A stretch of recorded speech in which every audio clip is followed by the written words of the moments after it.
नमस्कार। जनता की बात में आपका स्वागत है। मैं हूं डॉक्टर संतोष मानव, लेखक, पत्रकार और आपका दोस्त। मित्रों, आज हम बात करेंगे देश के दुश्मनों की। अचानक से दुश्मन फन उठाने लगे हैं जिसे कौड़ खाएंगे। इन दुश्मनों को पता नहीं हम भारतवासी हैं, डंडे से मार मार कर शांत कर देंगे। आपको पता ही होगा, सोमवार की रात बॉर्डर पर लद्दाख से सटा हुआ जो इलाका है, चीन से सटा हुआ, उस बॉर्डर पर भारतीय और चीनी सैनिकों के बीच झड़प हुई है। यह झड़प गोला बारूद, बंदूक, हथियारों से नहीं हुई है, हाथ से हुई है, पत्थर से हुई है और डंडे से हुई है। हमारे वीर जवानों ने 5 चीनी सैनिकों को सुला दिया सदा के लिए, और 11 को मार मार कर अधमरा कर दिया।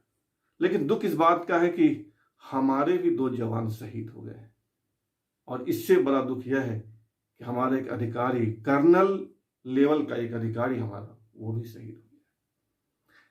युद्ध है, अगर हम उनके मारेंगे तो हमारे भी शहीद तो होंगे ही।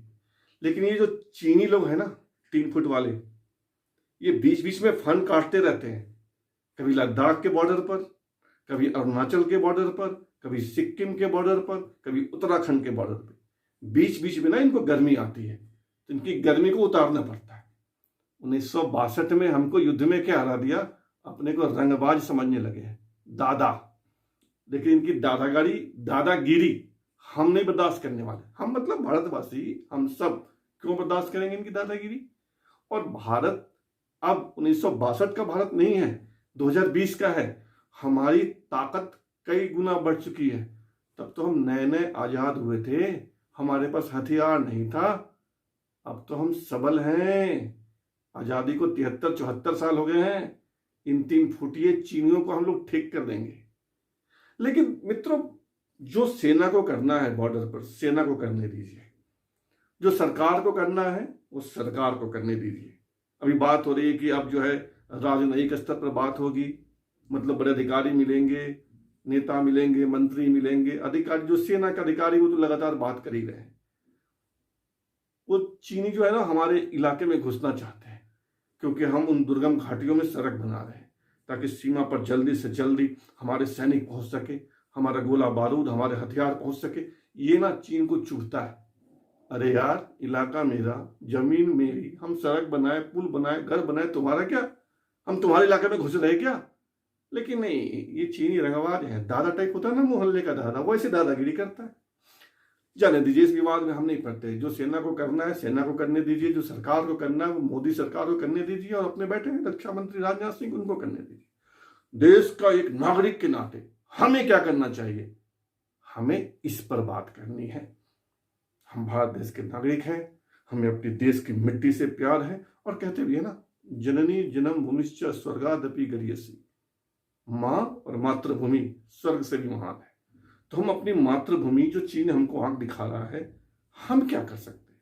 हम एक काम करें, ज्यादा नहीं करने की जरूरत है, सरकार को करने दीजिए। हम लोग चीनी उत्पादों का बहिष्कार कीजिए, बस। इनकी अर्थव्यवस्था बैठेगी, उससे इनको सबक मिल जाएगी, इनका अकल ठिकाने आ जाएगा।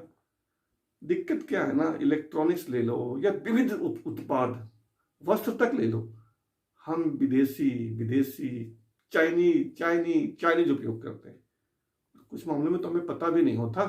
लेकिन अब वक्त आ गया है कि हम कोई भी सामान खरीदने से पहले पता कर लेंगे कि चाइनीज तो नहीं है, और चाइनीज होगा तो नहीं लेंगे। और जब हम नहीं लेंगे तो जो व्यापारी हैं, जो सामान मंगाते हैं चीन से, वो नहीं मंगाएंगे। जब वो नहीं मंगाएंगे तो चीन की अर्थव्यवस्था डूबेगी। जब अर्थव्यवस्था बैठेगी तो इनका अकल ठिकाने आएगा, इनकी दादागिरी कम होगी। इतना तो हम कर सकते हैं। अब दुर्भाग्य क्या है कि हम मोबाइल इस्तेमाल करते हैं तो चीनी कंपनी का। राखी हमारा त्योहार है, लेकिन रक्षाबंधन में राखी चीनी क्यों भाई? हमारे देश में राखी नहीं बन सकता क्या? हमारी महिलाएं नहीं बना सकती क्या घर में?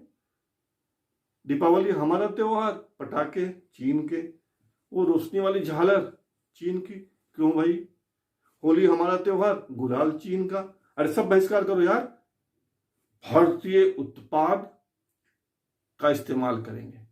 दुकान में जाएंगे, पता कर लेंगे, पहले हमें पता नहीं होता, नाम से गड़बड़ा जाते हैं हम लोग कि चीन में बना है, कोरिया में बना है, जर्मनी में बना है, फ्रांस में बना है, अमेरिका में बना है, चीन में बना है, देश में बना है, कहाँ बना है। तो हम पता कर लें, पता करने पे चल जाएगा, सर्च कर लेंगे, दुकानदार से पूछ लेंगे और चीनी वस्तुओं का बहिष्कार कीजिए। उनकी अकल ठिकाने लाइए, दादागिरी कम करिए उनकी। और दादागिरी ऐसे ठीक होगा, मोहल्ले में दादागिरी चलने देते हैं क्या हम? नहीं ना। तो फिर चीन की दादागिरी क्यों? रोकिए इसको। दुश्मन नंबर 1 चीन, उसकी दादागिरी रोकिए। और दूसरा दुश्मन है पाकिस्तान, पापी पाकिस्तान। बीच बीच में ये भी फन काटता रहता है, सांप है ना, काटता रहता है। और इसकी अकल तो हम लोगों ने 4 बार ठिकाने लगाई है, 4 युद्ध में परास्त किया इनको, फिर भी थेथर है। थेथर समझते हैं? नहीं समझते। थेथर मतलब कि हार जाए, पिट जाए, फिर बोले नहीं बच गया, नहीं देख लेंगे, अब की बता देंगे। ये थेथर, थेथर इसको ठीक करना है। ये ठीक कैसे होगा? अब कैसे ठीक होगा, यह हमारी मिलिट्री पे छोड़ दीजिए, हमारी सेना पे छोड़ दीजिए, हमारी सरकार पे छोड़ दीजिए। हम इतना तो कर सकते हैं कि पाकिस्तानियों से रोटी बेटी का रिश्ता खत्म करो यार, बहुत हो गया। खत्म करो ना, जो रिश्ते हैं उसको निभा लेंगे हम, नए रिश्ते मत बनाओ। देश में जो भी लोग वहां शादियां करते हैं बंद करो, वहां की बेटियां लाना भी बंद करो यार। तुम अपने देश में शादी करो, हम अपने करेंगे। ये रिश्ता कम करो। तो इससे क्या होगा, हमारा भावनात्मक जो थोड़ा बहुत बचता है ना, आधा %, वो खत्म हो जाएगा। क्योंकि यार जो अपने देश का दुश्मन है ना, उससे दोस्ती तो हो ही नहीं सकती, नेवर, कदापि नहीं। हम उसको माफ नहीं कर सकते। ये पाकिस्तान कितना नुकसान पहुंचाता है हमको, सीधा लड़ नहीं सकता तो पीठ पीछे छुरा मारता है। और अभी देखो पूरा कश्मीर डिस्टर्ब करना चाहता है। हालांकि सेना ठोक रही है वहां, जून महीने में भी काफी कुछ ठोका, लेकिन हम एज ए नागरिक, देश के नागरिक होने के नाते इतना तो कर ही सकते ना कि उनसे रोटी बेटी का रिश्ता बंद। जो हो गया हो गया, आप नहीं करना। करेंगे ऐसा?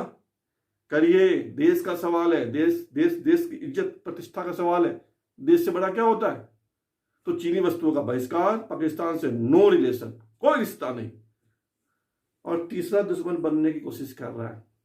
कल तक दोस्त था, नेपाल, पुराना संबंध है, बहुत बहुत हजारों साल पुराना।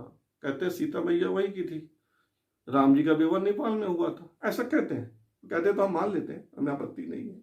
इतना पुराना हमारा रिश्ता, हमारा मित्र। अब लेकिन चीन के बहकावे में या चीन से डर कर पता नहीं क्या हो गया, आजकल वो भी आंख दिखा रहा है। अभी अभी सीतामढ़ी से लगता हुआ जो इनका इलाका है, वहां सैनिकों ने गोली चला दी, हमारा एक आदमी मारा गया, 2-3 घायल हो गए।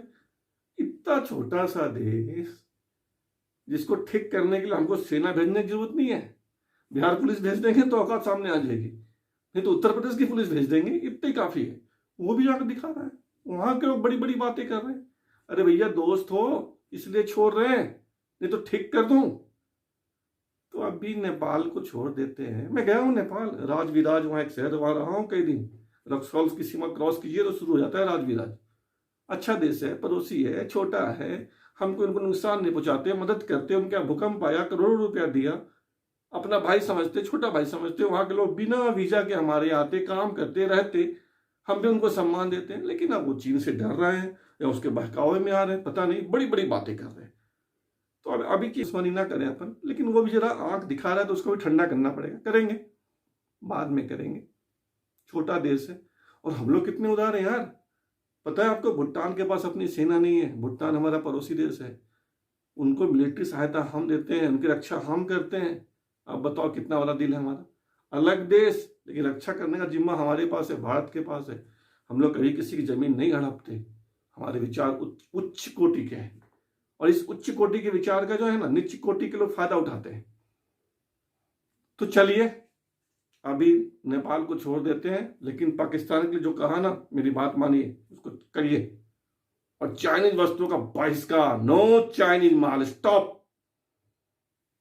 तो जनता की बात में आज इतना ही, कल फिर बात करेंगे। अपन रोज बात करते ही हैं। और अगर आपको मेरी बात अच्छी लगती ही होगी, तो जनता की बात को सब्सक्राइब कर लीजिए, और अच्छी नहीं लगती तो मत कीजिए। धन्यवाद। जय हिंद।